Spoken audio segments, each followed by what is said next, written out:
everybody, and welcome to the Roundtable live podcast for November 17th, 2015. My name is Bear, joined by Mathis Games, Rockley Smile, and Northern Line. Hi.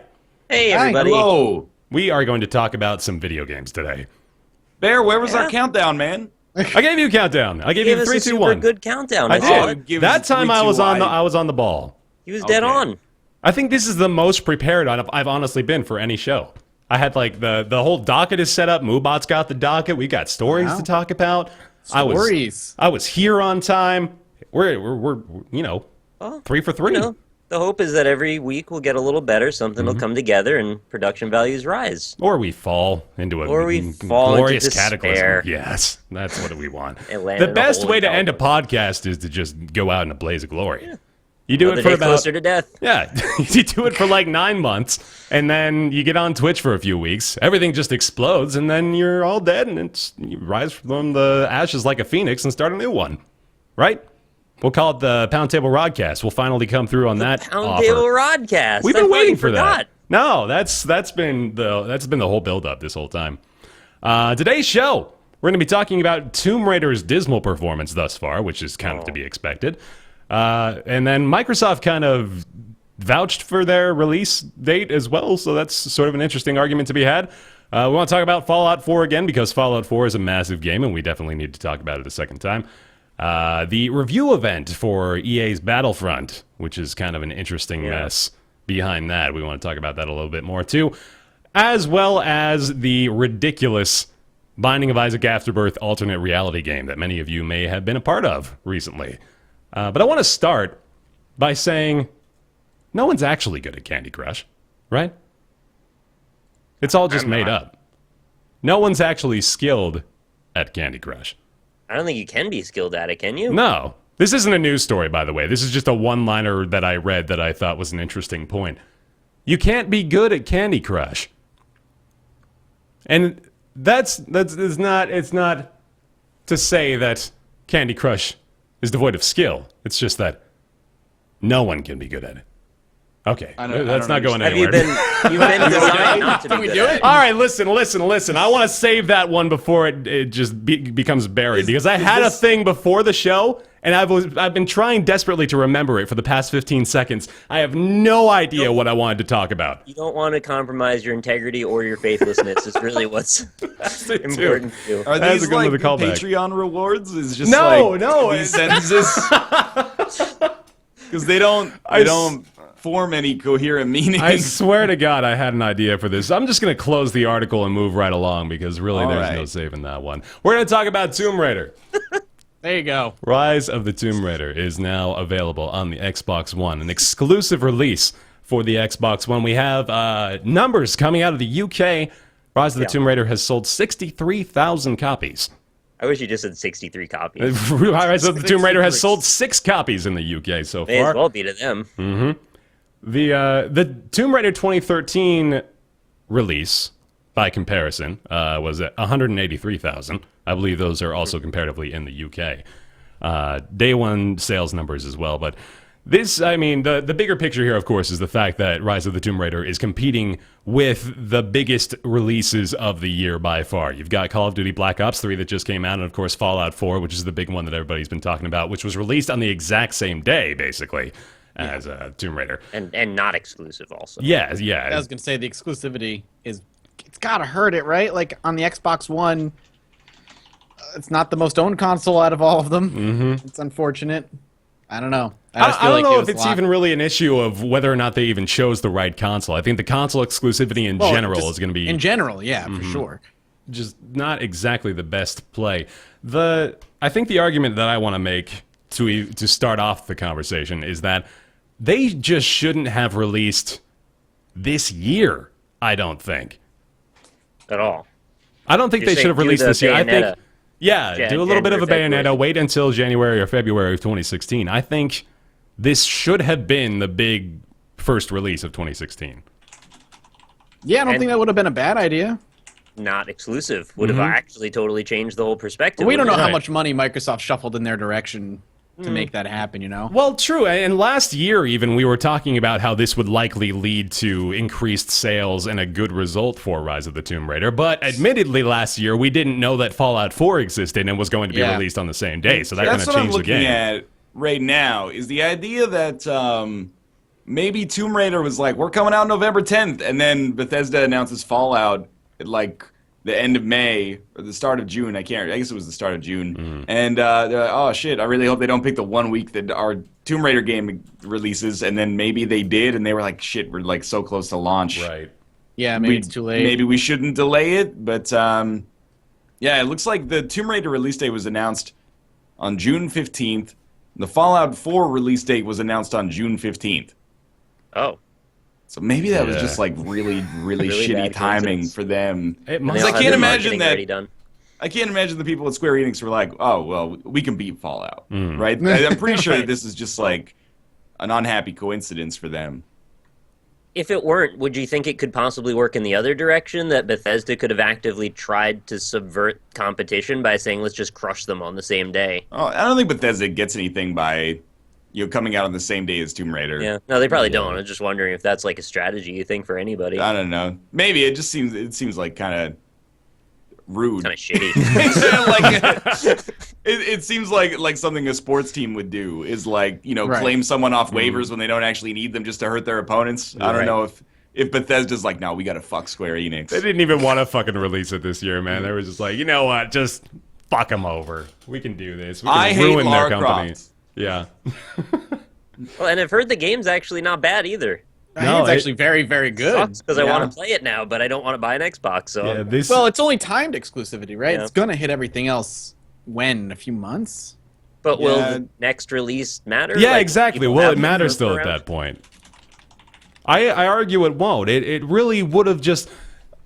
Obviously, they can't fix the exclusivity now, right? We were talking about this, really it was last year, like August of last year was about when this news was coming up, that Rise of the Tomb Raider was going to be a console exclusive, and it sounded like a good idea at the time. But now they still have the exclusivity to deal with, but I think as recently as just like a few months ago, I don't know exactly when the game went gold, but it's still worthy of consideration, knowing what you know now, to think, well, maybe well, not even maybe, we won't compete, you know? Like, we won't be able to compete with this launch. It just, we're not even on the same scale. I'm on a PC Gamer article right now as far as like when they're going to launch. It's like bad. It's like staggeringly terrible. So PC's release is sometime in early 2016. PS4 release is holiday 2016. So a whole year between the Xbox One and the PS4 release date. They're going to try again with the PS4 next year, I guess? Everybody who's going to want to have played it, for the most part, I feel like will have played it on the PC or something by then, or people just won't care anymore. Yeah. Exactly.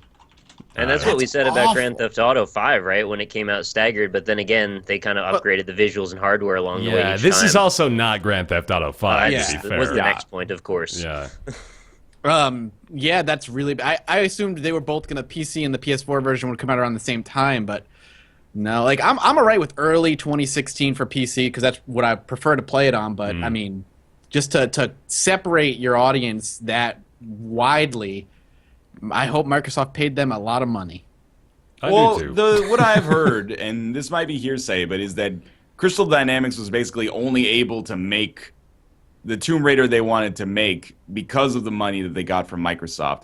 But Really? even still, that kind of falls on deaf ears, because it brings it back to that like 2013 discussion of like, how can this game be considered a failure? Failure, yeah, with 2 when million it sold like 9 million copies or something like that. But no, I agree that, like, I mean, what a terrible way to have to reboot your reboot 3 years after you rebooted it, is to just like Oh my god. to float out Spider-Man all over again. No. It's like Spider-Man, or not Spider-Man, Tomb Raider 2013 comes out and everyone's like, this is probably going to suck. And then it comes out and it's awesome. And people were like, that's great. Second Tomb Raider comes out, people are excited. Comes out the same day as maybe the biggest game of all time. Maybe second biggest after Grand Theft Auto 5. Xbox One exclusive. not coming to PS4 for a full year, not coming to PC for like 4 months, people were like, I just don't give a shit. Like, like this doesn't bode well, I think, for the future of the Tomb Raider franchise right now. But maybe it's good enough to have legs on PC, even when it's 4 months old. Kind of feels like somebody else's secondhand stuff. And also, XCOM comes out in February, which I feel is like a game that could do really well on PC. Yeah. Imagine if they sniped a second release date from them, like some other huge game came in when the PC date happens. Yeah. It might be happening, That's the other thing we have to talk about, too, is the fact that there really wasn't any good time this year for them to release it. We talk about the Fallout 4 comparison, obviously, but even as far back as just like a couple of weeks ago, they've got Halo 5's launch that they're competing with if they want to move it a little earlier. They've got Call of Duty just last week, basically, that was basically dealing with the exact same timeline. And then now, if they wanted to release it today or next week, that's maybe not even in time for the holiday rush, right? You got to get in there like a month in advance of Black Friday even. Yeah, I guess you're right about that. I was going to say make it first week of December or something, but yeah, Black Friday is kind of huge. So. Yeah, I mean, I think January, February, do that. Mm-hmm. I think with this being such a big game, it's a different argument. I think just because this is Tomb Raider, it's not some little studio. This is a big project. It may not seem like it when you compare it to things like Grand Theft Auto and Fallout 4, but you got to keep in mind those literally are two of the biggest game launches ever of the decade. Basically, it feels like a January game, doesn't it? It feels like the second tier of the AAA games. Like it's not the Grand Theft Auto or the Fallout. It needs to know it needs to be a level down from that. And I think they do. I think they realize that. They just sort of didn't acknowledge it this year for some reason, and they're being punished for it now in a very big way. Like these numbers are not good. I feel like Tomb Raider is one of those games that there is like a core of people who are actually really excited for it, but then most people are kind of like I imagine we are, where we're like, well, if there's nothing else coming out and it's apparently great, I would play Tomb Raider, but there's just no way to fit it in right now. I actually really liked the Tomb Raider reboot, and it gets shit on for things that I don't normally have a problem with, like QuickTime events. I'm like, they kind of fit in here. Like I thought that was a pretty good game, but I have no motivation to play this, to like go to the console that I like to play things on least and play this against another game like Fallout 4. Or even like for us, Afterbirth is still kind of in that position where I'm playing like the shit out of it. So I don't know. It's just like, it's terrible timing. I have to imagine that it was an accident. If it's not an accident, how in the world does that... how do you say like, yeah, we'll go toe to toe with Fallout 4? I really think it was probably just their worst nightmare, the way Fallout 4 kind of came about. They've been planning this for so long that the introduction of something like Fallout 4 is just the worst case scenario that you fear having to deal with, I guess, in their position. And they did, and now everything's ruined, more or less, for them. Is it ego that tells them not to move the date once you find out you're about to get stomped that day? It might just be even the difficulty of getting something like that done at this level. Yeah. No, you're probably right. If you're an indie developer, you just say, oh, no, we're going to release in February. Not a big deal. But with these guys, 40 people probably have to be involved in the process of getting their release date changed. Yeah. So it's crazy. Oh, no, I never implied it was simple. There's freaking marketing materials already ready to go and commercials being made and dates put on everything. When did they go gold? Do we know? When did the Rise of the Tomb Raider go gold? Because if they didn't even finish the game until recently, maybe that would be another factor in whether or not it was, a release date that they had in mind for a long time. Looks like October 9th. October 9th, okay. No, I think, man, that is... They had a lot of time to think about this. They just decided they could do it, I can't really fault them for having the ambition. Wonder, how much of it is also Microsoft saying you have to launch in November to sell as many Xbox Ones as possible? That might have been in there. Oh, that has well. got to be a huge factor. Yeah. Microsoft's probably like, holiday season, we need to push them. That's probably the biggest factor. They probably said, we're willing to throw you under the bus, Tomb Raider, so we sell more systems. because we don't care about your franchise. We bought your franchise basically. It Well, gives that would them be this holiday. Yeah. It gives them a bundle as well Yep. that they have been selling during the holiday season, if I remember correctly. Which that might be valuable for Microsoft. And to be fair, like, isn't that what they get when they buy the exclusive? Yeah. Right. Like, Yeah. They Yeah. get this. They get to There's a Tomb Raider console bundle.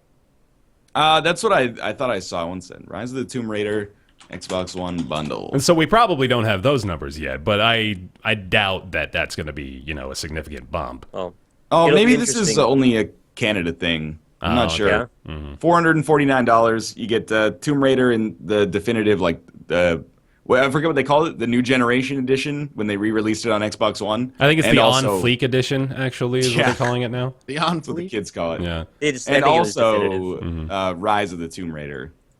So you get both Tomb Raiders and the console, $449 with 2 asterisks next to it, Which means you don't actually get the console. You get smacked in the face.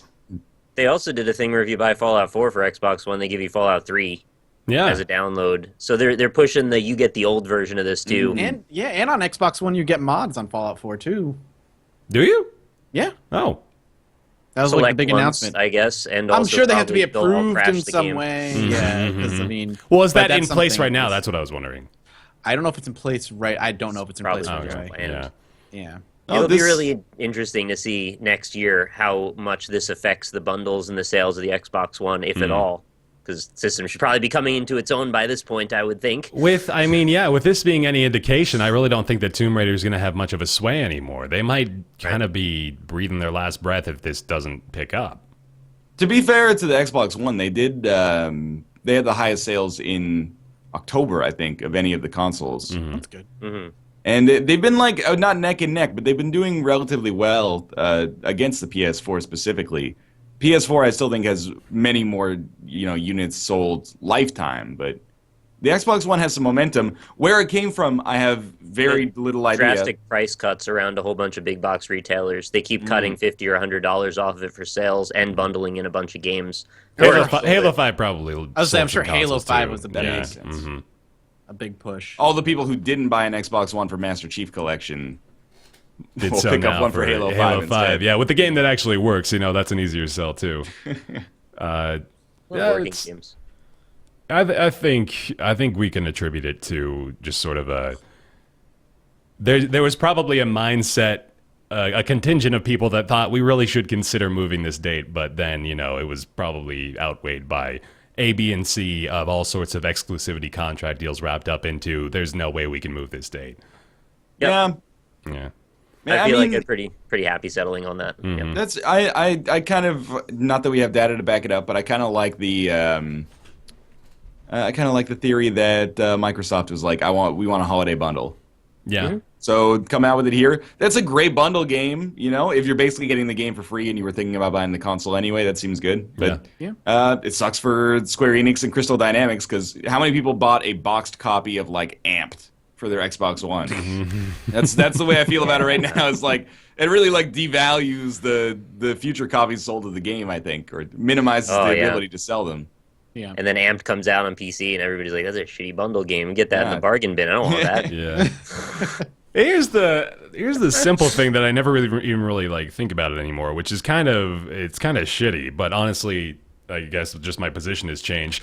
I probably if 10 years ago I was like looking at this as just someone who buys games and likes to play a lot of games, Tomb Raider coming out and it being $60 compared to, so many other games that are coming out right now that all have that full price tag, I probably can't really afford to get Tomb Raider. And that alone is probably one of the biggest impacts, is that not only are they competing with games that they don't really have either the marketing budget or really the overall hold on the gaming industry to compete against, but they're also just straight up kind of devoiding people of the ability to buy the game.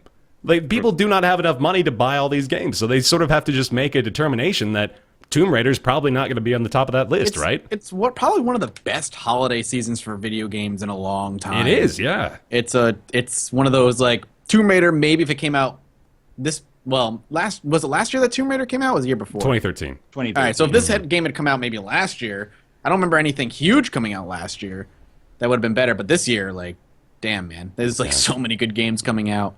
The other thing I feel like with Tomb Raider 2013, they came out with it in March, so March or May. So Yeah. it was like, why you should just do that again. Yeah. But hindsight is 2020.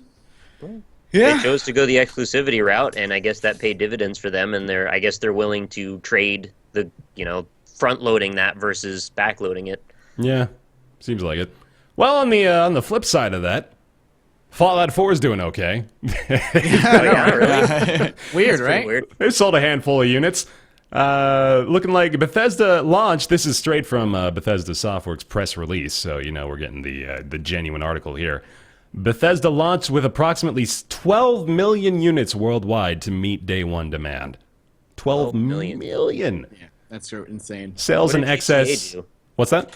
What did GTA What did do GTA first, do? then? I'm curious. Yeah. I remember reading a story. It was like a month after GTA's release, but they had shipped something like 33 million, Oh my God. which is Damn. not sales, but still. No, this is comparison. This is launched 12 million units shipped worldwide. So that that's about the exact same. It's their comparison biggest to selling make. game of all time, Bethesda. Dude, this article is so good. So we know that shipping copies doesn't necessarily mean they're sold, but Yeah. probably, a lot of the copies are being sold. Fortune, you may know as being a magazine that lists the richest people in the world, has an article about Fallout 4 sales called "You Likely Never Heard of the Best-Selling Game of 2015." Who in the world knows what video games are, but has never heard of Fallout? This is like a fictional person that only knows Call of Duty and Madden. yeah, Like, right, exactly. Only 2 video games exist, man. Drinks Mountain Dew and eats Doritos. That's dumb. The best-selling Microsoft. game of 2015. You won't believe what's at number 4. It's not Candy Crush. Gamers hate him. Oh man. It is doing well. We've all had a lot more time with it now. Yeah. So what is people's thoughts? Okay, so I haven't even gone to Diamond City yet. And, Okay. I'm about 25 hours in, I'd say. I've been putting a decent amount of time into it now, and I'm trying to get into the sanctuary and the settlement building in a big way, actually, because I've leveled up my character with those local leader perks. So now I can, build shops and have supply lines connecting things, and I'm a little disappointed in it. In the overall sense, I don't necessarily like the way you build things. I think Nick mentioned this before the show was starting, that Yeah, they can't need stand like a grid system, to actually Yeah. give And you the defense that I hear is, well, it's supposed to be janky because it's post-apocalyptic. It's like, No. okay, that's fine for you. I like building on a That is grid, a and I would terrible take the excuse. time. If I was role-playing, if I was that dude, Yeah. I would still line up 90-degree angles because I care about that as a person. Yeah, I'm I gonna know go it's a ahead nitpick, and it doesn't really matter, but it bothers me personally. And I know a mod will solve it in 5 seconds. let's not argue for like preserving the realism of apocalyptic shelter building. Like I'm okay Yeah. with having radiated dogs that lunge at my jugular. Let's let that Yes. be representative of the apocalypse. Let me build on a grid. Still, we can have both. We can compromise on that. But I mean that part of it is definitely still compelling. Like I'm still interested in building out my settlement, which obviously is not even really the game, which is the craziest part. I've spent probably 40% of my time playing Fallout 4 and not playing Fallout 4 Settlement Warrior, which has been my favorite game. Admittedly, I was about to say, like, my condolences. But that is, I have to accept that not everybody is into it for the same reason I'm into it, but I find the settlement stuff really tedious and annoying. I think you're And outnumbered in this group too, aren't you, as far as that's concerned? That's fine. I accept that. But I kind of hate it. And I love the gunplay. I'm fine with the dialogue, although I am running into some stuff with, like Mathis was talking about, that it not having more dialogue options is getting a little lame. But the gunplay and the combat is awesome. But whenever I have to do something in the settlement, I'm like, fucking. So, like, I get a companion, and I'm, like, punished because they went back to Sanctuary. I've got to build, like, a new bed and add an addition onto the house. Yeah. And then, like, the walls don't snap on right. Like, they're snapping on at 180 when I need them to snap on at 90 degrees. And then people were like, oh, you got to put a floor down. Okay. So then I delete everything, put a floor down. But then the floor is now on top of the bed because they thought that I wanted to place I the swear to floor God, up there. everything just elevates by default. It's just Yeah. raised off the ground by 5 inches, and that's just the normal expectation. The only, like I've put probably a lot of time into crafting, but the only project I really am enjoying is I'm building like a hanger for all my power armor. All right. Yeah. That's Yeah. good. So that's like the big thing that I've got is like this big hanger, and I've got all these power armor stations and like lights in between, and I have like different power armor Yes. setups. It's like completed on one side, broken apart ones on the other side. Like that's fun. But I've had to come to accept that I love this game, but I love it despite the fact that it's not really a Fallout game, in that options to do different things aren't really there. There's really not a lot of skill checks in the game. You know, like in New Vegas, you had Edie, who you have like 4 different ways you could activate them. Like that stuff doesn't exist. The conversation system doesn't exist. You can't really be a bad guy in Fallout 4. You're just a good guy, or kind of like a dick of a good guy, like in Mass Effect, where you're like renegade. You're still a good guy, but you're kind of just like a dickish good guy. You're like Han Solo. Yeah, exactly. Sarcastic good guy. Like it really strips away a lot of the options. But despite that, if I look at it as like a fun open world sandboxy shooter, I really love it for that. Yeah. I do want to mention. Sorry, Nick, go ahead. No, I was just going to say I got so into the idea of the settlement thing, and I was running around. I was like cleaning up all the trees and cleaning up all the broken fences. I was like, this is going to be the greatest thing ever. I was so excited. And then I got to the part where I put down the first wall. I was like, what? No, you're kidding me, right? And I was like, chat, where do I hit? Where's the grid button? I need this to snap. And they're like, there isn't a grid. Yeah, good luck. The only reason I was so bothered is because I was so excited by it at the same time. Yeah. Like, if I didn't ever get that invested into the idea, I would have just been like, whatever, moving on. And that's eventually what I did. It's not like I'm dwelling on losing sleep over not gridding my house, but it matters, and I think it is a big part of the gameplay if you choose to accept it, and I did want to accept it and embrace it, but I didn't have the option. But still, I got into some wild adventures anyway, so it's not like I'm not having fun. Yeah. Although the bugs are cropping up more than ever now, and it's starting to bug me a little. Oh, I found a way to get underneath the game, by the way, so that Nice. was a lot of fun. Oh, well, really? That's Yeah, awesome. I just fell There's straight Oof through. Adventures. I How'd it think go? I actually might have broken it for myself. I can't get into Cambridge Police Station anymore. That's the door that breaks the game for me. So I go in there, and then it sounds like every item in there is desperately shuffling around to try to figure out how the fuck to put my character in the building, and it can't do it. So it just forces me down through every time, and then the classical radio station is playing. So as I'm just descending into the abyss, there's this nice piano ballad going on. Awesome. It's very enjoyable. I find that the bugs often give the game plenty of character, and moments like you had are actually kind of like hilarious little experiences. I was running into stuff that was a little bit more insidious and obnoxious, like the texture level of distance not loading in, so I just run into these flat, blurred textures, or like flat things that were not actually there, but they were walls, but you could walk through them, so I had to like quit and reload the game a bunch. I had my map stop appearing for a while, or my fast travel wouldn't let me click on it. The UI kept breaking. It's like, all right, now I know Bethesda, I'm not surprised, but like these things are a little bit encumbrances in me enjoying the game, so let's get those patches going. We'll be all right again. I did want to talk about both Ryan and Mathis kind of touched on this. The dialogue options and just in general, the ability to not really be an evil person. I know this is sort of a hot topic right now as far as Fallout 4 is concerned, so I do want to kind of weigh in on that. What are you guys? What are your opinions in general on just your freedom of moral choice in the game? There isn't. There isn't. Yeah. It feels super linear, just like we're just along for the ride. Yeah, I wish hate there that that's wasn't all voice script. acting at all. I wish it was just the way it was in 3. Yep, I'm 100% with Nick. I wish the main character didn't have a freaking voice.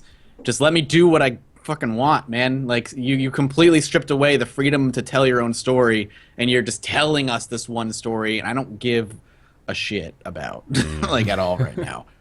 I feel like that's I agree, but I also feel like that's such I hesitate to say this because I feel like the more people love something, the more important the minor criticisms can become if there's a change. Like, I agree that it's less of a sandbox, which is a little unfortunate, but it hasn't, like, killed very much enjoyment in the game for me. Like, you can still be kind of a dick, right? Like, you can't actually be like Darth Vader, but you can still be kind of an asshole.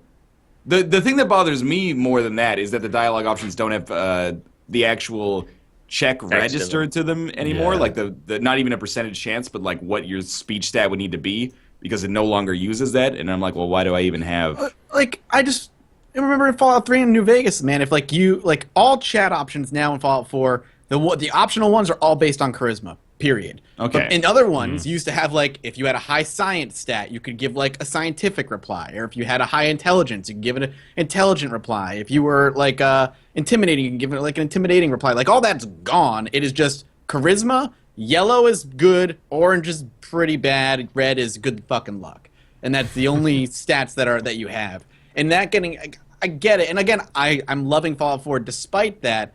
But I really miss that aspect of Fallout, and it doesn't feel like Fallout to me without those options. Instead, it feels like an open world, Borderlandy kind of just exploration gun a gun game. Yeah. So which is fun, but it's not Fallout. Can you help me remember when you said the good funkin' luck ones? Like those were percentages in 3, right? So you could have like a 10%, 10% or something like that. You could still attempt them though, right? Because in this, you mostly just can't even attempt them. If it's like a computer hacking thing, it's just like you can't do that. You don't have the skills to even try. Could you do that in 3? Because I feel like you could. You could always attempt something if you had like the bare minimum requirements for it. New Vegas was kind of bullshit for that though, because you'd go to like a terminal, it'd be like, oh, this is a hard one, but it was just like the word is longer that you have to hack. And then, like, the same thing for lockpicking was, like, you could do it, but the range at which it was actually successful was more narrow, which is kind of like it. But that's the kind of shit that I think people just gloss over, because they're like, that's how Fallout works. But playing New Vegas for the first time in 2015, I was like, that's kind of a janky way to, like, artificially change the difficulty. But, so, I mean maybe that's why, like, in 4, I'm a little bit more receptive Fallout to the in changes. 4, the hacking is the bigger, the more difficult, the longer the word still. That's still. And that's why I'm just using that as an example of like not everything maybe in New Vegas is something that I feel needs to be preserved throughout the franchise, I guess. I think Although for another level of pedantry there too is the fact that basically no matter how long you make the word, that entire system is predicated upon the fact that you can solve every single one. Oh yeah. If you look at it the right way, you know, like if you fail, you can just back out before your final. Well, that too, but also there's like a built-in formula that makes it so you can guess every single password if you consider every single variable. You know, it's like it literally can be solved every single time if you just pay attention. So there's not really a way to make that more challenging, I guess, which means just overhaul the minigame, I guess. Yeah, that would be kind of the only way to do it. With. Mm-hmm. I just miss options. I think that's my only problem. My biggest gripe is I miss the options that Fallout gives you. Mm-hmm. Fallout used to be all about the myriad of different ways you could accomplish tasks, and that feels like it's gone. I agree with you there. Like I never really took an issue with the idea of there being a voice actor. I think there are certain times where I'm not really a fan of the way he reacts to certain things. He sort of plays an everyman a lot more often than I'd like him to. You know, he the voice he uses is sort of just meant to be a character that you can sink yourself into. But often I find myself looking at the ways he reacts to things as you're just sort of being like you're just doing what we would expect you to do. And there's not really any sort of flavor or variety to the interactions that the main character provides. You don't have the option, though, of role-playing as this character because you don't know what they're even going to say. So yeah, you're just that's kind of true, too. Exactly. Passively. Like, the dialogue options are so vague. And I think we touched on this last time as well. Yeah. It's just like there's so many instances where you have absolutely no fucking idea what he's going to say. Especially if you choose the sarcastic option. That one's just completely out of left field. But it's going to be sarcastic. Mm-hmm. You know that much. I do agree that it feels less like an RPG and more like a shooter. Correct. But I guess where I disagree is that I actually feel like, I mean, it's way too early for me to say that I like it more or less than Fallout New Vegas, but the shooting is like, it's really good. Oh, and I feel like that. when you play like New Vegas, you kind of just like, it's like playing Diablo, where you just sort of click to attack and that's it. And I know if you really boil it down, like all shooters are click to attack. You just paint your mouse cursor over them, right? But it's a little bit needlessly reductive. Aren't all games just click to attack, Ryan? Exactly. But it was more like click to attack, and then like some dice rolls happen that determine how it goes. Fallout 4, you know, I think it's the first time you can actually be like, oh, the shooting is actually like really good and satisfying. Yeah. And then I'm like, man, I missed that through like the 80 hours of New Vegas or something that I played. So there's a little trade-off there. Right now, I'm finding it enjoyable as a result. And I haven't really eaten the penalty for having few dialogue options, but I imagine that I probably will when I get to like a higher level.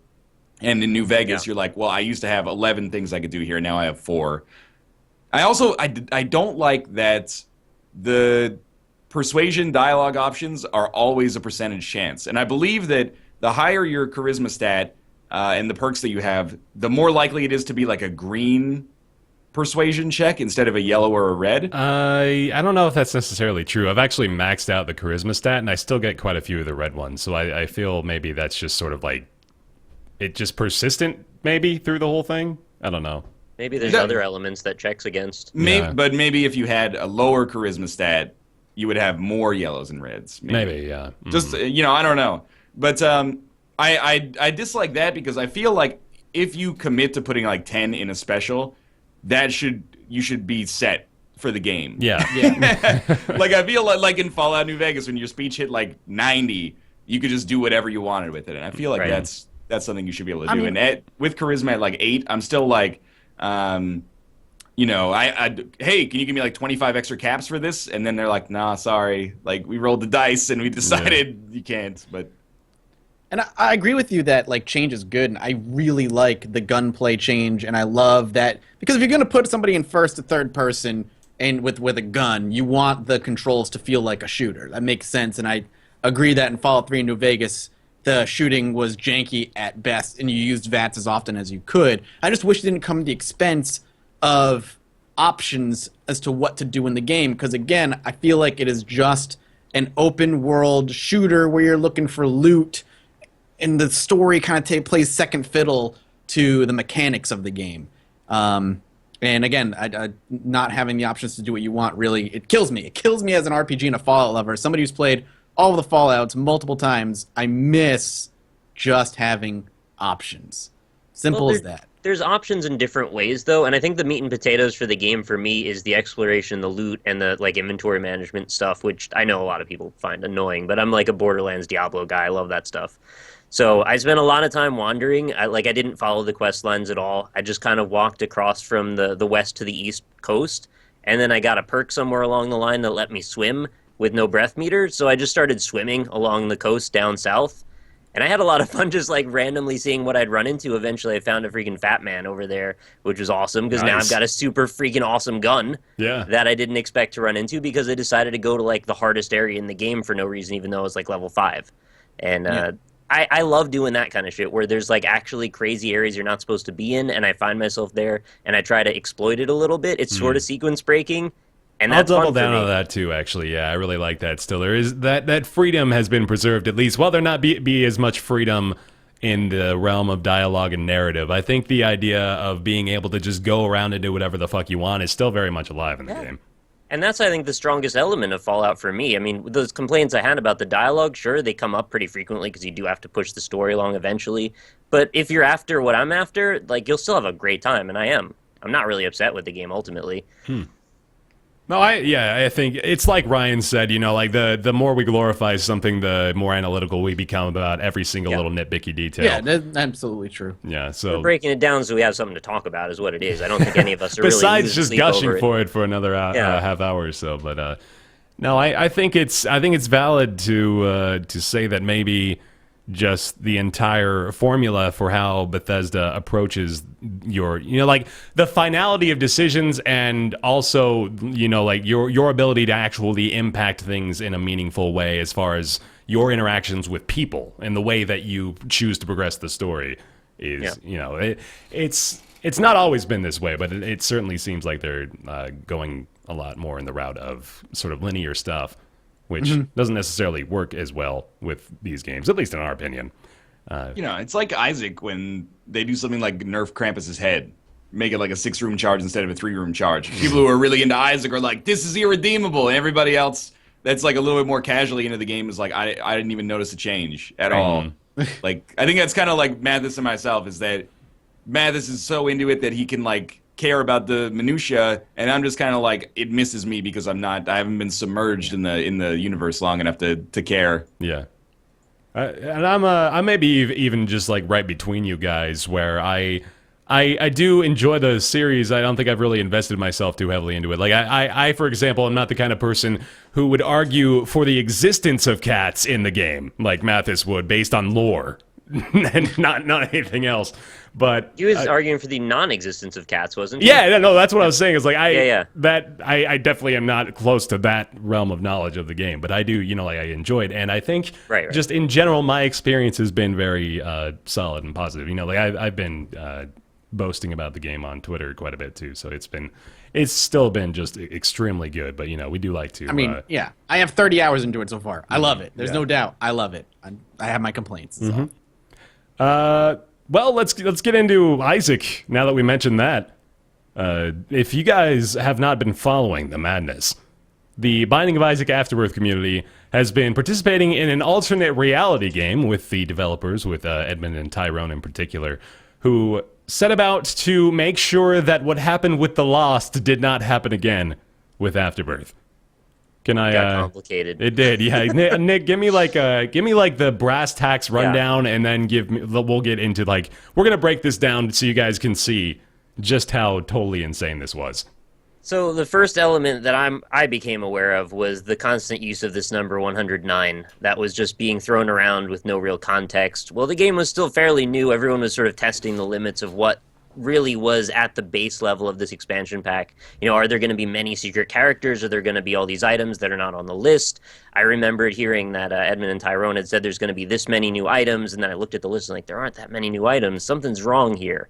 Eventually it came to light that there was something amiss in, I don't know if it was bugs or testing or something that just didn't come out right.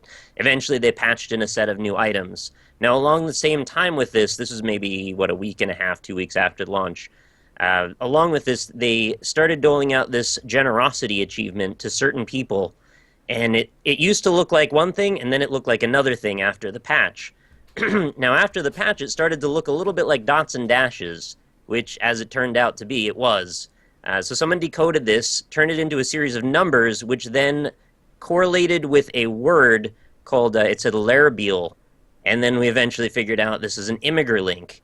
Following that Imgur link led to a picture of the Lost with a bunch of shadows and a quote that said, and he removed that day that he goats, I think is what Something that says. like that, yeah. It's a very interesting quote. Really odd thing. Now, if you're following along with this, all of these things seem very out of context and sort of meaningless until you realize that actually part of the ARG is to follow Tyrone and Edmund's personal Twitter accounts. Edmund had posted a picture of a spider that he'd found in his garage, and the spider was not at all the focus of that picture. In the background, there was an image or a movie poster from the movie The Lost Boys.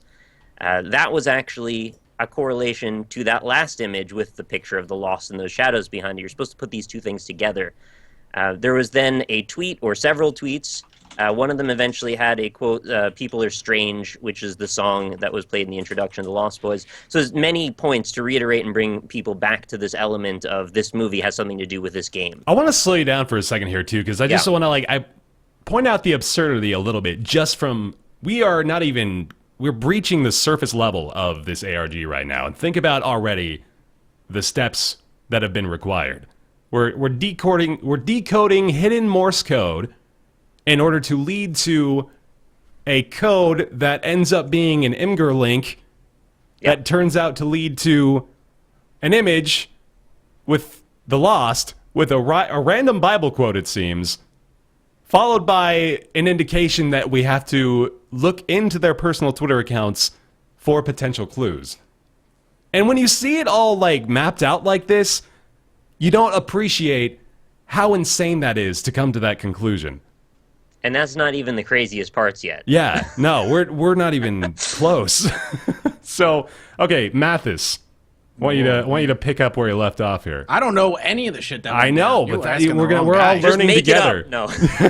It's about the same thing. I don't. So, what do you want me to so say? we're in the Lost Boys part, right? So you're following along with the image here. I do not have. Okay, you got to pull that up, man. You got to be on I board didn't with know. this. Keep going. I wasn't paying attention. So, People Are Strange is the song playing in the introduction scene of The Lost Boys. The poster in the background does not even have the words The Lost Boys on it. It's just a poster for the movie. Fairly recognizable image if you were around to see that movie being promoted, I suppose. Yeah. Although I think a lot of people wouldn't have made that correlation. Right. So, in the introduction to The Lost Boys, the film, the movie's characters, I'm just reading straight from the image here. The movie's characters are on the Santa Cruz boardwalk. There are many shots showing dozens of wanted posters. So they made that correlation. They made a tie between the introduction to the film The Lost Boys and then made a reference to that within the most recent ending, which was added into Afterbirth, showing a missing poster for Isaac, I believe. I thought there was also a timestamp in one of the tweets as well that pointed to a specific shot in the intro of that movie. Like, if you knew what the time was and applied it to the movie, you would see the pictures of the wanted posters. Oh my god, that would be... I don't see that on this list, but I remember that point coming up during the discussion of this. So I was kind of actively following this along. I think right here you might be pointing this out. More specifically, near a train bridge at the 30:35 mark in The Lost Boys, a character says "perfect timing," and then it cuts to a scene at a train bridge. Yeah. So they went. On the hunt for clues near the Santa Cruz boardwalk. Into the world now. Yeah. So they're looking now. That Edmund had started to imply that the things they were looking for were like physical items outside of the game and in the real world. Yes. Just rescinding into the hoodie. That is good. Character says perfect timing. It cuts to a scene at a train bridge. Reddit user goes out and looks for clues in Santa Cruz. He finds an actual missing poster for The Binding of Isaac that is out on the Santa Cruz Boulevard, or Boardwalk, I think. And, man, it just keeps going. We're not even halfway through. I've noticed. God. Oh, my God. I'm going to go pee. I'll be right back. I'm going to get some coffee. All right, Holy everyone's shit. leaving. Yeah, I thought guess this so. was pretty interesting. No, it certainly is. So there was a phone number on the bottom. Part of it was missing. And they needed to put together the way to figure out the last 4 digits, which is apparently a reference to John 424, which was a hint to the area code of the phone number. I'm not really sure I followed how they came up with those last digits here. No, me neither. Yeah, it's... Last 4 digits were found by logic based on the fact that it took data miners 109 hours to discover the lost. That's very vague. Yeah. So something to do with the lost's origination led to them being able to figure out the last 4 numbers. But this is where it got really cool, because now they have a phone number to call. And they start calling, and there's this backmasked phrase. It says, hello, and then backward word, I'm your backward word. I know what you came for, but I need to hear you ask me. So you had to figure out that the backward words by recording the message and playing it to yourself. The backwards words were Isaac and father. So, hello, Isaac, I am your father. I know what you came for. I need to hear you ask me. So then the next thing became, how do we figure out what to leave as a message on this voicemail to get to the next stage of this? Oh, my God. And they have the voicemail out, by the way. There's the link. I think they still have that available if you want to listen to it. It is the narration is done by the same narrator for the intro to the game, so it's actually kind of cool that they got him to do this as well. Yeah. The voicemail, they figured that out for a while. They answered to the question, "Where are you?" Which was, I guess, hinted by... It's in the item log. Yeah. So if you're collecting all the items and you have a series of them next to each other, there was a bunch of hidden messages overlaid on top of them, which they then subsequently patched out after the message was taken. Wow. So they're... Hours later the voicemail changed, and then after they'd given them the proper message, it speaks, Christ calls, generous gods don't guide history forever. Backwards words, we need to go deeper. Knowledge and then the backwards grows. words, knowledge grows. His final form ends beyond greed. So at that point, you're starting to get implications about the game. But remember, very little of this had to do with the actual game and playing it. Yeah. There were just sort of meta levels about the game that were happening, like that message in the UI. So some time passed. Eventually, there was another tweet. We almost revealed more evil, right? Is what Edmund tweeted, and you were supposed to look at the first letter of each one of those words to spell warmer. I think a lot of it sort of just became, silly for the sake of being silly about it. Like there's parts where you're just introducing obstacles that really add nothing to it. Like recording backwards words again is just for fun, and then Edmund was just be goofing with these guys at this point. After a while, though, they had tweeted a bunch of random letters to Edmund that they had decoded from something else, and then Edmund realized that was the correct message to advance things again. And what we figured out was eventually there was a series of coordinates, which for GPS, like lat long coordinates, which led to a building in Santa Ana, which happened to have the address 109. I think Brian just dead. I can't believe this is still happening. It's still going, man. Well, we're almost done. So we're almost there, Edmund ate Fruity Pebbles for breakfast, and he used 2% milk instead of skim milk, and there's meaning inherent in the Look, they made it up to be a fun little game. My name's Northern Lion, and I think when people have fun, it sucks. No, the ARG was really cool. Just going over every single step is exhausting, man. To emphasize how ridiculous it exactly. was. We're giving credence to the degree of difficulty that this took. I want to appreciate the level. So I can cover the last depth. bits here quickly. Yeah. The coordinates led to a building, happened to have photography. There was an area on the ground with some change on it. People went there and found it. They dug up a little greed statue, which had numbers and an @ sign on its head, apparently, although it doesn't look like an @ sign. They put together that Greed apparently had a Twitter account, and then they had to hack into that Twitter account to make it say things, and then after they made it say the right thing, the community unlocks a new character for the game, and that's the end of the ARG. Maybe. Yeah, exactly. Okay, so maybe we didn't need to break the whole thing down, but I do like that we did, because goddamn, it's ridiculous. So this unlocks a new character in the game called the Keeper. And the Keeper, a lot of people have said, is really not that fun to play, unfortunately, right? No. I haven't talked to anyone who's played him, really. Yeah, it's another very difficult character. So he starts with he starts with 2 coins for hearts, and you can lose those. You can regain those back just by picking up coins. I believe red hearts drop as blue flies, and then there's a couple of other differences in the game. He is a very different character, so at least there's that. Like it's a very different way to play the game, much in the same way that Greed mode, which was a much different way to play the game in general.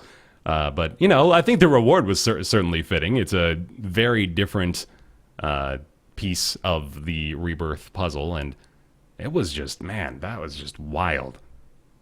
So I'm glad there was more to it. I didn't want it to end up not being a character. Sorry, please don't take my resident sleeping as me not being down with the ARG, because I stayed up to watch it resolve, and I was like, this is really cool. And every time there was like a new piece of the treasure hunt they got uncovered, I was like, whoa, I can't believe Edmund and Tyrone went to this much trouble. Yeah. And I also love that one of the guys who went to the Santa Ana building and found the mini Greed statue was like, yeah, there was also like a van, and we saw a dude in it. So we all sprinted over to it, and then when we sprinted, it just turned its lights on and sped away as quickly as it could. And I was like, fucking the idea of Tyrone being like in his van, just like taking pictures, and then they start sprinting, and he's like, oh shit, gotta, like, that is really actually hilarious to me. I hope it wasn't just some random guy that saw like a group of 4 or 5 teenagers just start sprinting at his car. So I actually really like the ARG, and I know that there's a subset of people who are like, well, I don't really like the ARG, and I wish they hadn't gated content.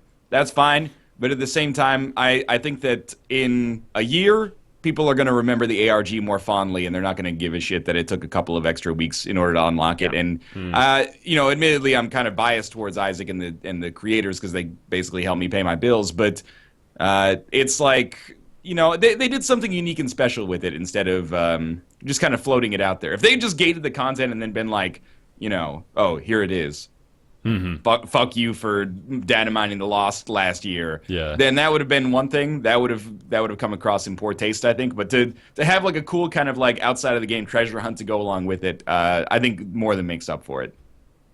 Agreed. I mean, in my I opinion. actually personally would have preferred that it was all inclusive in the game somehow, that you could have actually done like a grander version of what they did with the Lost, only I understand why they did it this way. The data mining was going to happen no matter what they did. So it was kind of the only way to proceed. But, you know, all things being the same, if there was a way that we could have collectively figured things out as a community within the game, and like we had to dig this certain spot on Hush, and then that would lead to this new floor, like that would have been really exciting. Yeah. And we could have all been having hands-on experience with it at the same time, whereas we can't all go to Santa Ana, California and dig a hole, right? So that kind of feels like it's just for a certain group of people that are able to do that. But still, it was cool to follow along and watch as it evolved on Twitter and all that. I agree. It was fun. It was just. I wasn't expecting that. That's for damn sure. That totally caught me off guard to see that all did play out that way. Like when I initially saw everyone reacting so negatively toward Edmund and the team, you know, for Yeah, that pissed me off a little supposedly bit. being a very counter community, it seemed. That was I didn't at all expect that would lead into, oh, there's this tremendous alternate reality game that they've developed for you to play. And obviously the community did a pretty quick 180 as soon as that all started to come into play, and now they are all back on board for the most part, I think. But that was a crazy turn of events. I don't think they were ready to see everyone kind of just turn on a dime like that, you know? Yeah. It was like as soon as the vile behavior was detected, is instantly it was like, Edmund is the worst human being of all fucking time, you know? And that was... But now it's Which okay. is true. But, yeah.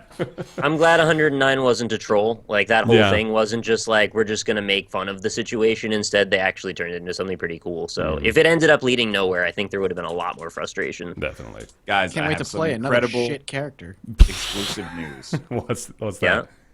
Political Machine 2016 now available on early access.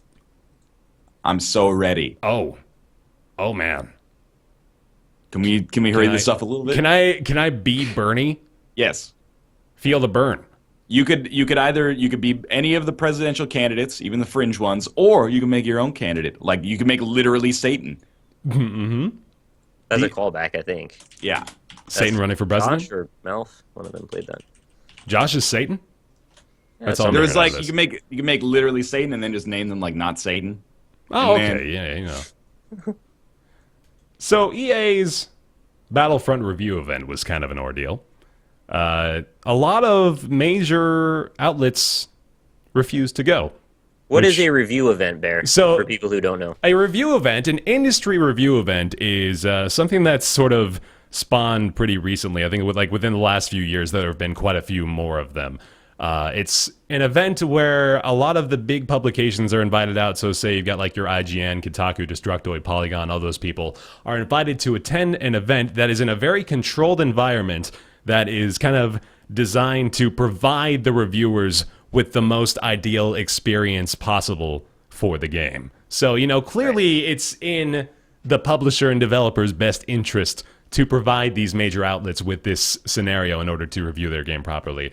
And, you know, on the flip side, that's clearly not really in the best interest of those publications if, you know, they want to bring the integrity of it into the conversation to, you know, sort of subject themselves to those conditions. So a lot of people now, admirably so, have been refusing to attend these events. And for those very reasons, it seems. They recognize that these review events are very much catered toward making the experience as enjoyable and as positive as they can. And, you know, that's... It's called bias. Yeah, very disingenuous, you know? So, the most recent example of this is EA hosting a Star Wars Battlefront review event in Redwood Shores, California. And most places did not go. And Ryan, I know you were reading up about this a lot too pretty recently. Yeah, you know, review events are something that publications have kind of been pushing back against, which I think is a good thing because it typically ends up being either a huge game that they want to like stop spoilers for, which I feel like in the internet age is just like it's kind of needlessly protective. 'Cause Yeah, they're don't gonna get even out bother. regardless. Yeah. Like Smash Fallout, Bros, right?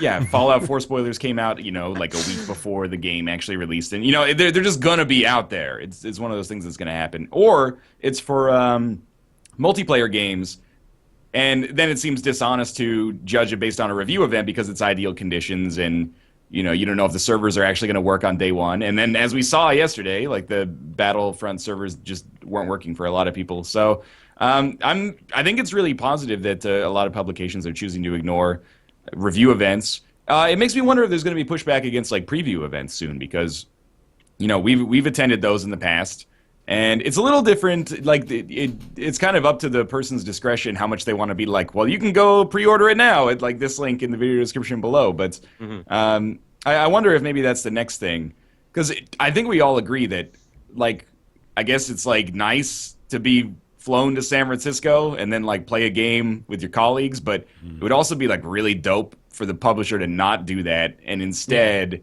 just give you like a time limited Steam key and then be like, hey, they can. It's happened before. There are publishers that have done that, and and then but the publishers, they want to keep as much as possible within their control so they can kind of control the message that comes out.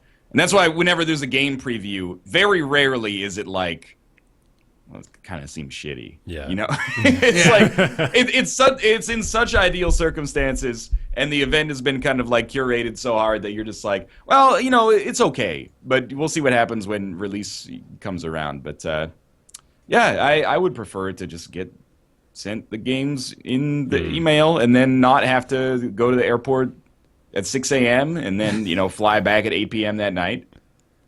Well, I mean, let's be real. That's sort of a plan that you might be better off going on an overnight trip. But then it's like I'd rather not have to disclose taking a hotel room. Also, they're usually in like San Francisco. Like if I did it, I would disclose it, but I just prefer to limit it as much as possible. Plus, I live close enough where I'm like, it's only like a 2-hour flight. If I can get like a same-day flight, I'd prefer to. But get home, not have to worry about it. Yeah, right. Like wake up in your own bed after like 4 hours of sleep, rather than wake up in San Francisco after 6 hours of sleep, take a 2-hour flight, get home at like noon, and then your day's kind of half shot. Yeah. I mean, obviously they do these things for a reason, Like when I'm going out to Ubisoft events in San Francisco, for example, they make a point of it to give you a good welcome. Like they take care of us. They don't like put us in goddamn lazy boys and massage our feet or anything like that. I'm saying like they put an effort. Excellent, though. Yeah, oh God, I wish they put an effort into making it a very positive environment. The people there they're PR people. They know that the entire point of the YouTubers being there is to get them excited about the game and get them feeling good and positive about it, so they can share that with their audiences. And that I doubt that unless there is a backlash against it, as you mentioned, that they'll ever stop doing that in favor of something like giving out the preview code.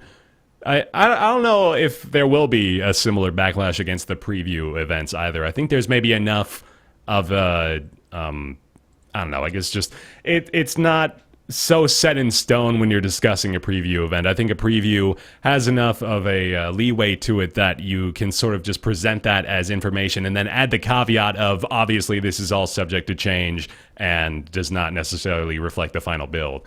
And then you've got a cop-out for when the game ends up being shit 3 months down the road. So, the preview events I still think are... I don't even necessarily have an issue with preview events either. I think they sort of just provide an opportunity for I think in particular, let's just like refer to it in the sense of for us. So like for events that people like us attend, I think this is good in that it establishes these connections that didn't really exist a few years ago. The developers that are now inviting YouTubers and Twitch streamers out to play their games, such as Ubisoft and now EA with Ronku, obviously they're getting a lot more involved. Or how do you even say that?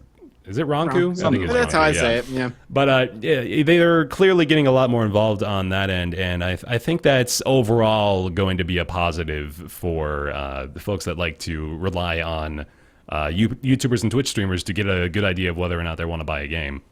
I think that's a good thing still. what's nice about the YouTube stuff is that it does lead to footage, I guess. Yeah. Instead of just writing. Not that one is necessarily better than the other, but one is probably more representative. So Definitely. I feel like we're just thankful that they're validating us as existing, which is not really a good enough reason. no, that is where I have a problem with it. Is that Yeah? I feel like for like a year I was like, these people know I exist, and then now I'm kind of like, just send me the game. Right, you could have Like- footage. It's just all about that they don't trust anybody, right? So if they just sent you the copy, then you could get your footage just fine. It's so they can Yeah. massage everything and make it come out the way they want. And I think that's just not the right way to go about it if you want honest representation. Yeah. No, I agree with that. And that's why like review events I think are a super no-no, because reviews are kind of like, for better or for worse, they're the be-all end-all in the critical part of the games industry. Reviews are like what people get riled up over regardless of the sport. Previews are just kind of content, you know? Right. Like previews just exist, and if you're excited for a game, you read it. It's not like it actually has any critical heft to it. But I agree with Nick, and sometimes, not to throw like names out there, but I'll like go to an event like this and people are just like happy to be there, and I'm like, that's not really what. That's why they want you here, but you should. That's you not have- why you should want to be And there. that was absolutely me for like the first 3 times, man. I was just To a degree, it had to have been like all of us for a little bit. oh my god, hold on, Ryan. We have the best fucking Yeah, freeze it's frame really of your good. face right now. This is the greatest moment of my life. Yeah. Hey! This is Northern Lion calling in from the Dominican Republic right now. I would like that to. Bear, you're frozen now too for me. No, I'm No, just wait. fucking with you. You want mine? You're still frozen. Yeah, I don't know if that's ever going to change. Oh my god. I mean, we've only got an hour of the show left. Maybe we should just just roll with that. This is beautiful. Oh my That's gotta god. be a new emote for you. Yeah, line. Yeah. Hey. Oh, man. This is just the most wonderful organic moment. It's just going to like keep it there, huh? Yeah, that was just gonna be the thing. Okay, that's Ryan's fine. face for the remainder of the Well, show. I'm kind of like, you know, it's just I can't focus with myself looking like that, but I'm kind of like, you know, like I would much rather. I don't know. It's not a trip, and that's the thing. People are always like, Yeah. When you disclose things, I find that people are usually great about it, and they're usually like, "Thanks for the disclosure. I can make my own decisions on it." But then there are people who like, you know, you go to like some Northern Californian city that is not San Francisco. People are like, "Hope you enjoyed your free vacation," and I'm like, "Man, I'm like sequestered in this like suburban hotel room, like next to a gas station, and just like eating flaming hot Cheetos for sustenance." Like, I would much rather not have to fly. Yes, the flight is free. Oh god. Or paid for by them, and just be in my underwear at home and then be playing this. And I'm like, but I don't know if we're quite there, but we're sort of getting there. There are some people, some developers, usually not publishers, but there are some that are like, all right, we'll just send you like a copy of the game that expires in like 4 days, and just get your content done by then, which is much better. You can even do a contract. There's so many ways to go about this that there's no reason it has to be this way. They just prefer it to be this way. Yeah. No, yeah, exactly. Like, it's very much by design. This is a very deliberate thing, as I mentioned. They don't want to give this up. This is a good relationship that they have now. And it took a little while, as you mentioned, for them to really... Oh, God. Okay, let's... No, he's coming back. I think that's coming back. I'm terrified about, like, a Skype name showing up on the screen or something. Oh, I see. Okay, no, we're good. Okay, we I think got we're it. fine. Nice. Well done. Yeah, it is a thing that they want to hold on to. And as we mentioned, it took a little while for them to sort of embrace the YouTuber and Twitch streamer as someone they want to be friendly with. But now that they've done it, yeah, I definitely see the cynicism, and I think it's warranted because there's not a lot of reason for us to, you know, think that we should be buddy-buddy because we don't really have any sort of precedent for that. But there's a reason that I think it smacks so hard to me of being a little bit disingenuous, and it's because I'm coming from GameStop, where a lot of the time, if you ever felt like you had leverage as an employee there, they'd go, well, it's really cool that you get to work and talk about games, right? Yeah, so you'll just do that yeah, thing. yeah. Oh yeah. Right? So, like, it would be a shame if you couldn't do that anymore. You might have to work at McDonald's or something. And, like, that's, like, a really shitty bit of leverage that people have over you. And I'm not saying that they're necessarily comparable, but I do feel a little bit of that same kind of pushback that's like, well, you have to acknowledge it's pretty cool that we think you're a cool YouTuber, right? And there's about 1 million others of you. So, like, be a shame if we didn't support you, right? That's really had cynical, that, I know. No, yeah, and I had that fear, man. I really did. Like back in, I'm gonna just fucking blow open the doors on this whole thing, apparently. But I'm not ready. I'm not ready. I'm No, ready. it's- Bring it on, man. expose me. I'm not about to drop Bring a it on. bombshell or anything. I'm just saying, like, this is my experience with it. So when I first got contacted by Ubisoft to go out and play a game, I believe it was it was the new Far Cry. Yeah, it must have been Far Cry 4, and that blew my fucking mind. That right there was. I'm 15 years old and this is the best day of my life because right. you know it's Ubisoft telling me, hey, we want to fly you out to play our game on our dime, and I was just like, are you sure? You know who you're talking to? Are you sure?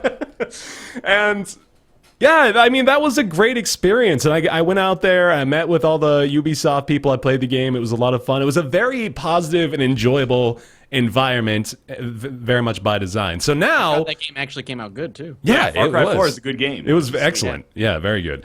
But you know, now I've got a few of them under my belt. So I've been to a couple of Assassin's Creed events now. I've been to goddamn, they've had so much shit recently, man. They've been putting out a lot of games. But, you know, I've been to a few of their events now, and I've sort of got a footing established there.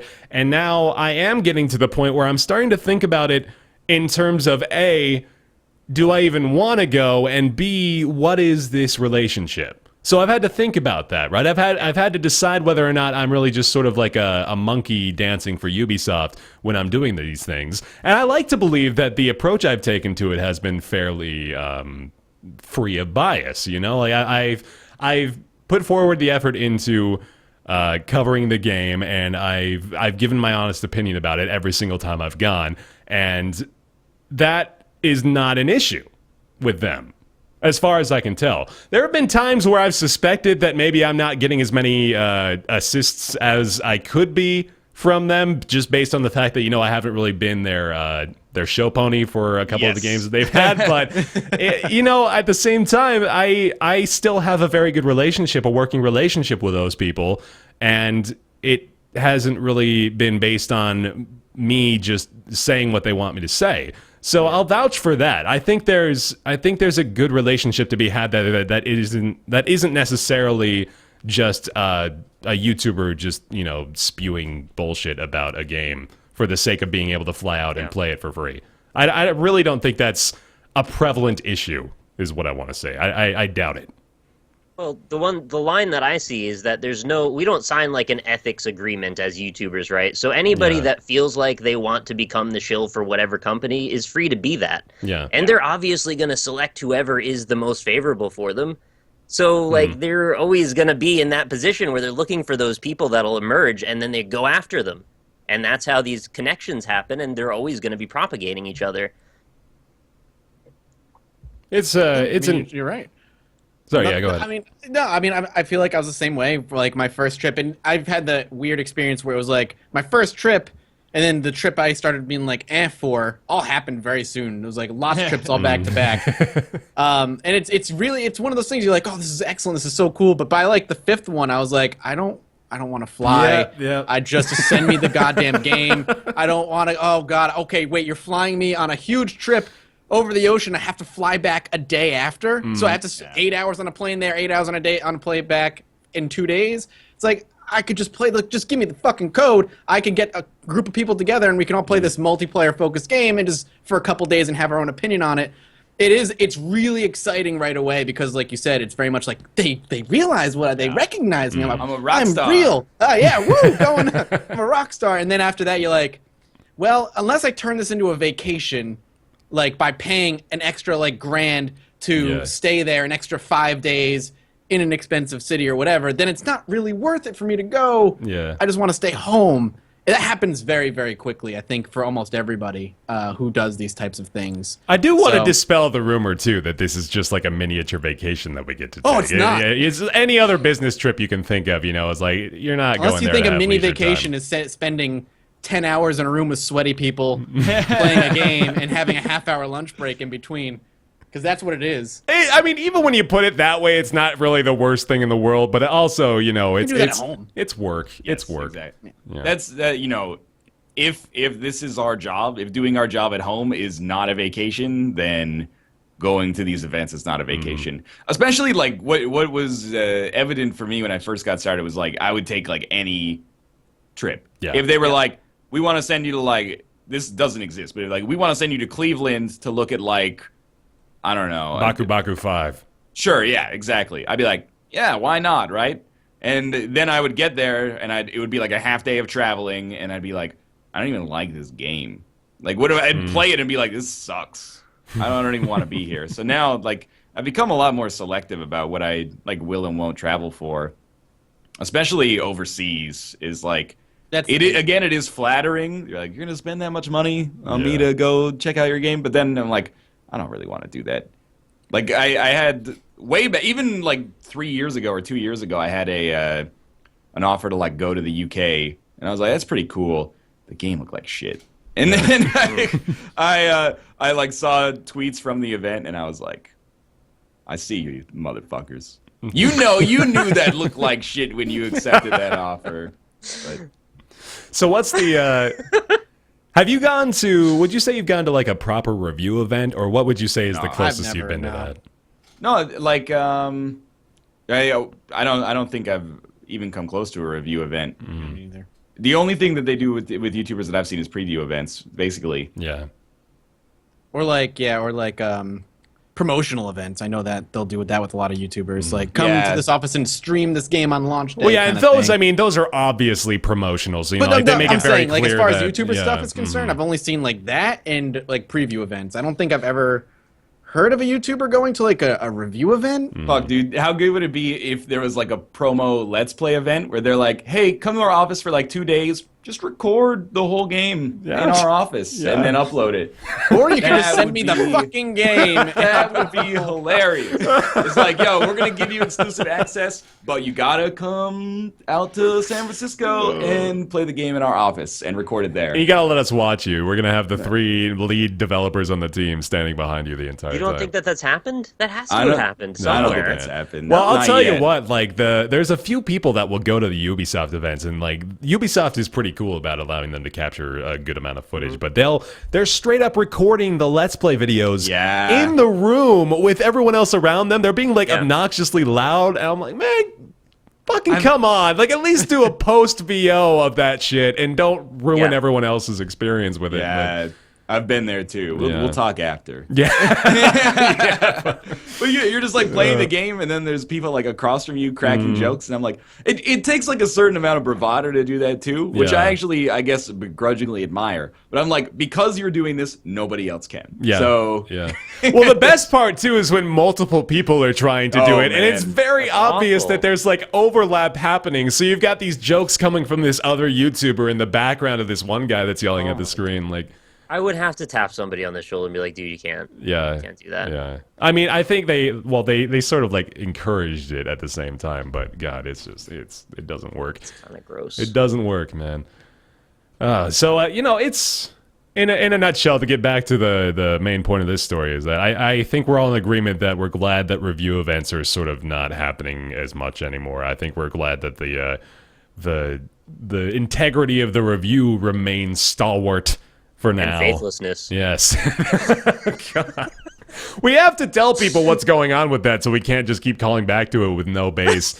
We're just ripping on the fact that I just learned this today. Apparently, the next Star Ocean game is going to be called Star Ocean Integrity and Faithlessness.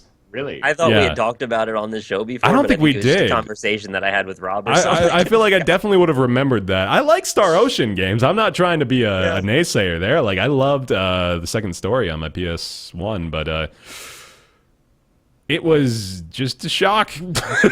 It's just a weird right name, up there with the man. next Kingdom Hearts. Yeah. Star Ocean Integrity and Faithlessness will be a PS3, PS4 release in 2016. If you were curious, there you go. That's news too. Ah, boy. Best segue ever. Yeah, no kidding. Clouds in fucking Smash Bros. Too, if we want to touch on the hard-hitting news there. What's your promotional event? Yeah, there you go. There you go. What's your one character you need in Smash Brothers that hasn't been included yet? One character that needs. They got Linkle in there, so I'm good. Yeah, there you go. You got your Fuck Linkle yeah. inclusion. Linkle's in. I don't care. You don't care? Not I even a super little don't care. bit? I really like. I don't know, Put man. Solid Snake back in. There's Yeah. never been a time in Smash Bros. Where I'm like, I'm playing this character because I like this character. It's always been like, I enjoy their play style. Mm-hmm. Like, Yeah. I play mostly as like King DDD, and yeah, sure, like I've beaten Kirby on Game Boy like 4 times 10 years ago, but I'm not like, oh man, they better put Mr. Rossetti as a playable character, or I'm gonna be mad. Am I the only one that likes to look at the competitive meta of characters that are currently being used? Like, you don't really pay that much attention to it when you're playing with friends or stuff, but you have a general idea of the characters that people just don't use. And you pick that character because you want to make it work, and you want to show everyone that, like, every character can be played. I'm better than the pros. Yeah. These are The better. only reason Mr. Game & Watch doesn't get enough cycling through the pro circuit is because people don't try him out, Like, you got to give him his honest day's effort. All you gotta do is get a 9 on the hammer, and it's like an instant KO every time. You haven't seen this frying pan move used by an actual professional. I'll show you how it's done. No, I don't care either. It's all just I don't know why it's such a big deal. Like, people freak the fuck out over it. Cloud is in love Smash Cloud. Bros. The world is ending. I have had to take a step back from the Nintendo community. It's gotten like it's Undertaled a little bit, and I can't Oh, crack that's the a shell. verb now. that. Oh no. Yeah. That's so true. The Nintendo. You've opened up a can of worms I dare not Not that talk word. about. I like most Nintendo games. Yeah. Kate and I played the new Animal Crossing board game this weekend. How was it? But I kind of can't get into it because you're like, hey guys, I like Smash Bros, and they're like, fucking, they don't blah blah. The Amiibo Cloud is great, but I'm like, man, you get. I wish they'd ball. stop yelling those slurs at you like that, Just man. random That's- words that don't even make sense. You get the Smash Ball, and then you press the B button, and you do a cool move, and Get the smash ball in, you press the B button out, and it's like a little too. It's too. The community is too in love with it right now that I can't. It's a little overwhelming, yeah. Well, I don't give a shit. thank you, Mathis. It's time for everybody's favorite segment, Ask Roundtable. You can send your questions into roundtableYT@gmail.com if you had a question. This one comes from Peter. Peter wants to know, hello guys, my question is, what in your opinion would be the best movie / book / comic / game franchise that Telltale could pick up? You'll remember Telltale Games as the company behind such games as The Walking Dead and the Game of Thrones narrative, as well as Minecraft Story Mode. We're talking either serious, no right answer decisions, Walking Dead style, or, lighthearted, witty dialogue like in Tales from the Borderlands. So, more or less the question from Peter. Thank you very much, Peter, for the question.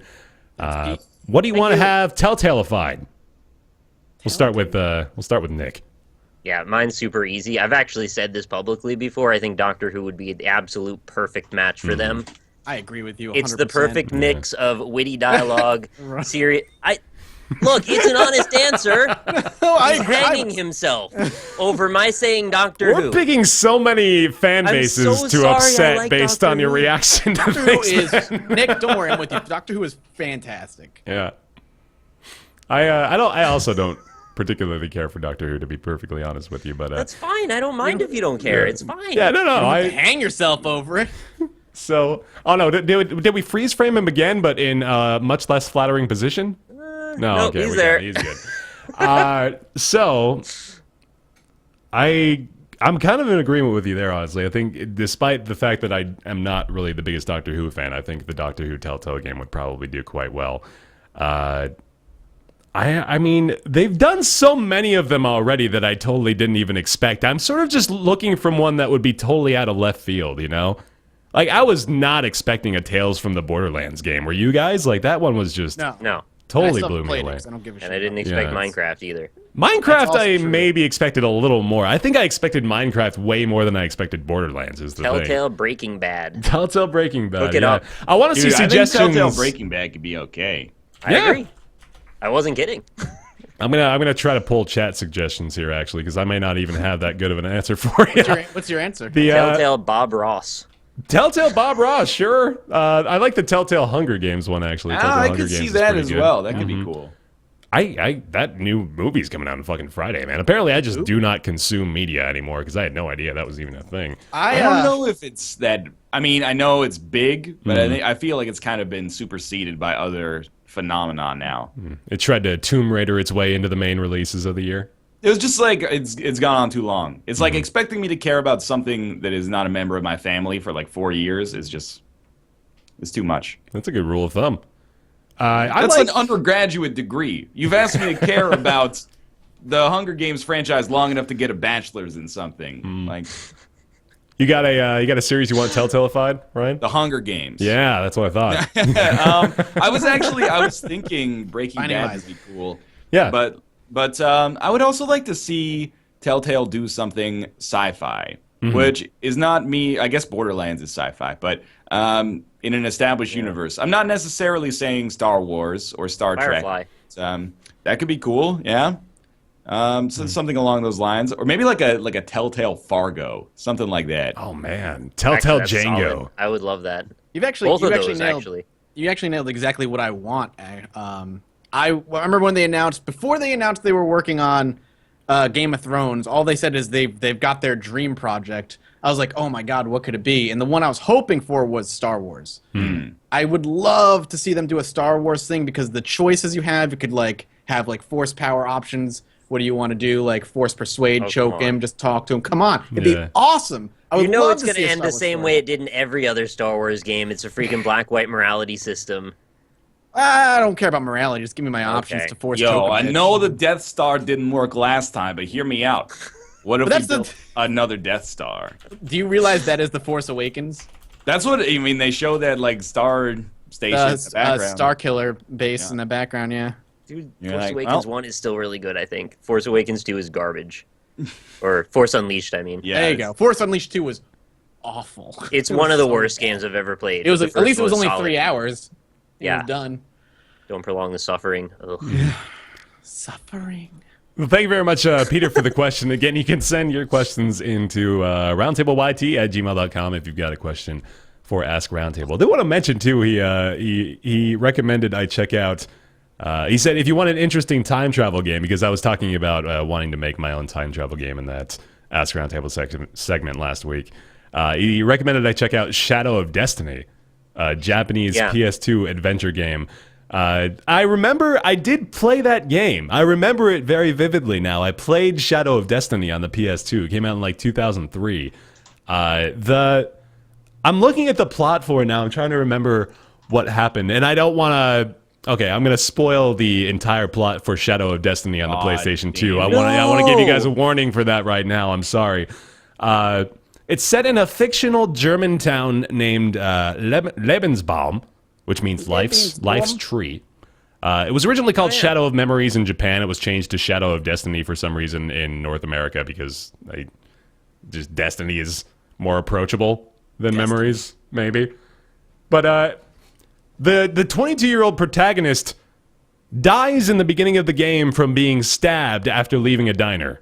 It's like Ghost. Yeah. No, just instantly. It's just like, boom, you're dead. And then you're right into the clay pot scene. But there's like 8 endings for it, which I was amazed by. Like that was pretty cool back in the day. Like I remember thinking, man, there's like all kinds of shit can happen in this. This is wild. This is the most ambitious title of all time. 10 out of 10. Yeah. 10. That was it. It's a really high score. Yeah, it was really good. Now, time for everybody's favorite segment after their favorite segment. It's Wait Nick's a Weird minute. Games. What's up? Wait a What's up? minute. What's up? What? You talking about Shadow of Destiny or Shadow of Memories? No, that's what I said. They called it Shadow of Memories in Japan, but Shadow of Destiny in North America. That's where the confusion lay. Good, I was just testing you. Okay, Good. A PSP version was released in 2009, if you want to know that. They can play my PSP. That's right. Best are Pretty small penis. Nice. It's time for Nick's Weird Games. Every week, Nick picks a weird game from his catalog of very weird games. We try to guess it. We allow Twitch chat to try to guess as well. If you think you know the game, feel free to shout it out in chat, and we'll try to grab your name from there and shout you out. And this week's Nick's Weird Game theme song, routinely performed by Ryan Northernline Laterno. What are we looking for? I don't know. I got nothing, man. What do you want? What do you want? You artist pick. Anything. Just dive in, you know? Just host the show next week, and then... Maybe you'll get up on time. Right? Yeah. That's valid. I don't know. What's popular with the kids these days? What's on fleek, man? I'm learning what is on it, like, fleek is a thing insane. people say. They say it. What is it? 14 Karat by Selena Gomez? I don't know this one. How about a little bit of let's go like with the fucking mamas and the papas. Can you pull that off? That's just like the, like da da da da da da da. Yeah, I know California Dreamin'. Man. Yeah. Mm-hmm. Ugh. You look. I feel like you want this one, but I don't know. Yeah, If you got it. there's a line I've found that I could take. Yeah. All right. Okay. Nick, you got to go get the game, man. Here we go. All right, I was waiting. Okay, that would be like, all the games are bad, and the publisher died, Nick's got a weird game that we will try. It came out in the early 2000s or the late 90s. Okay, that's basically. That was good. No, I like that a lot, man. You got to know the mamas and the papas to get to appreciate that one. But Yeah, that one was nice. All right. Hey guys, What do you you want got to play some for us, Nick's Weird Nick? Games? Yes, I do. All right, I've got a PS2 game for you today. Okay. Back to that again. It's a pretty easy one. I think your chances of this are fairly high that you'll get it. You will be dissuaded when I say who the developer is, though, because I think you won't know a clue who they are. All right. Developed by Swingin' Ape Studios. No idea who they are. No idea. Swinging a Swingin' Ape Studios. Donkey Kong Island or Tropical Island on the Nintendo DS. Published by Vivendi Universal and Sierra Entertainment. Came out on the Okay. GameCube, PS2, Xbox, and apparently the Xbox 360, although I'm not exactly sure how. What year was this? This came out in North America in 2003. Okay. It is a third-person action shooter, and it features a robot. Pause. Anybody? Keep going. Okay. Follows a robot that I can't say his name. Good Oh, catch. good. Good Yeah. catch. That might be. Oh, is it Choppy? No, it's not Choppy. I don't know What- what that Jimmy is. Robo? Chappie? No, Chappy. Yeah, Chappy. Chappie? That's the one. Choppy. He joins forces with some droids in a fight against General Corrosive and the Millbots. Is this Metal Arms a glitch in the system? Ding! We have a winner, Ooh, boys. Nice. Ryan's Well got done. Metal That's Arms. an underrated classic. You know, Josh loves that game. Wow. Quite a few Arms. people I've do, heard of Metal actually. Arms. And it came out around when Ratchet and Clank did, and actually got quite a bit of positive press, only it just sort of went away for some reason, and there was, I don't think, ever a follow-up on it for, again, whatever reason. But we have a winner. One more time, give me the box art on there. One more time, sure. Yeah. There you go. Oh, the robot yeah. is I like that. glitch. He looks a little bit like Chappy, doesn't he? Yeah, Just a little spit. He does, actually. That was close. Here's our first one here. Yeah, we got that in chat. Well done, man. This That's one way up, actually. that's one of those rare occasions, I think, where we might have even gotten it before chat did, honestly. So Disco Werfel, I think, might be the first person. Wait, no, there's another one up above that. Resner Resner. Well done, is Resner. the first one I see. Well done. All right. It was my first Nick's Weird game ever, I think. Yeah, you gotta tell me. You gotta tell me how you got that one. What's your history with this game? I had a lot of subscriptions to gaming magazines in like 2003 to 2004. Okay. That's Also, fair. Josh really liked Metal Arms, so he was talking about Metal Arms from time to time. We knew each other back then. Apparently, it came out on Xbox 360 through their backwards compatible thing that launched in That makes 2008. Oh yeah. Okay. There we go. That makes sense because I was like, "What? News to me. There's no way they like remastered Metal Arms. Yeah, no, I didn't think they did either. So when I saw that, I was a little confused. I almost didn't say it at all because it might have screwed up the whole thing. Yeah. What's the robot's name that you said you couldn't say? Glitch. Glitch. Okay. Because Gotcha. Glitch in the System is the title of the game. So. Okay. Right. Oh man. Well, that is Nick's Weird Games. We still have, by the way, the option if you'd like to do so of the PO box Nick's got set up. So if you've got a weird game that you want Nick to showcase on this segment, feel free to send that over. Also, of course, ask Roundtable. You got roundtableYT@gmail.com. And that is our show for today. Hope you guys enjoyed it. We're going to go probably play more Fallout 4 I'd wager if we're half of us. Yeah, I got one more day of Fallout week today, so I got to stream that. Yeah. There you go. Thank you guys very much for tuning in. This is ideally, again, the start time we're looking for the show around, let's go between 11 and 11:30 Pacific Standard Time. Here on the Roundtable Twitch account. This twitch.tv/Roundtable Podcast. Still available, of course, on YouTube and SoundCloud as well. If you missed the live show, you can always catch the entire VOD either in video form or in audio form on SoundCloud or iTunes as well. We're still on iTunes, still uploading every single show over there on iTunes. Feel free to rate the show 5 stars if you enjoyed. We want to thank our patron supporters for this week's show.